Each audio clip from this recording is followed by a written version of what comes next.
खाता को आसिबो शह शह टंका। अकाउंट रे सरकार देबे 1000 टंका। आउ रहिबोनी धनर अभाव, आसिबे लक्ष्मी।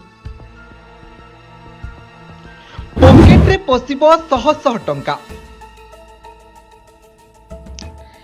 पुणी अकाउंट को आसिबो टंका। जनधन बैंक अकाउंट धारी खुशी खबर आनिछंती सरकार। जदि आपण कौनसी सरकारी बैंक रे खाता खोलिथिबे तेबे जानंतु आपणको लॉटरी लागिला। एभली अकाउंट पाई सरकार केउ योजना आनिछंती ताहा आमे विस्तार रे कहिबो। सरकार पक्षरु जोगाई दिया जाउथिबा समस्त प्रकार आर्थिक सेवा जोगाई देबाकू सरकार जनधन अकाउंट खोलाइथिले। फल कोटी कोटी लोक बिना कौनसी शुल्क एक बैंक अकाउंट खोली पारिथिले, जहा पूर्वरु संभव होई नथिला। बैंक द्वारा साधारण लोकंकु दिया जाउथिबा सेवा संपर्क अवगत कराइबा सह एहार सुविधा जोगाई देबा जनधन योजनार मूल उद्देश्य रहितिला। एहा द्वारा अनेक गरीब जनसाधारण तथा परिवार उपकृत भी होइछंती। जनधन बैंक अकाउंट जरिया खाताधारी को अनेक प्रकार सुविधा जोगाई दिया जाउछि।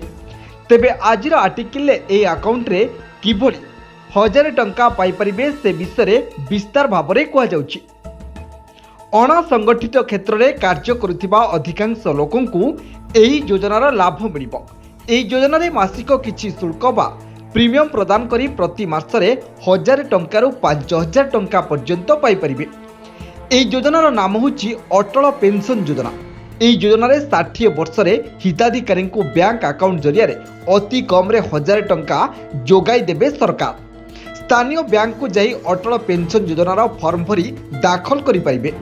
एठरे आवश्यक व्यक्तिगत तथ्य सह आधार नंबर और मोबाइल नंबर प्रदान करंतु।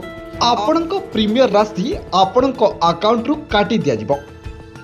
ब्यूरो रिपोर्ट, द अर्थ खबर।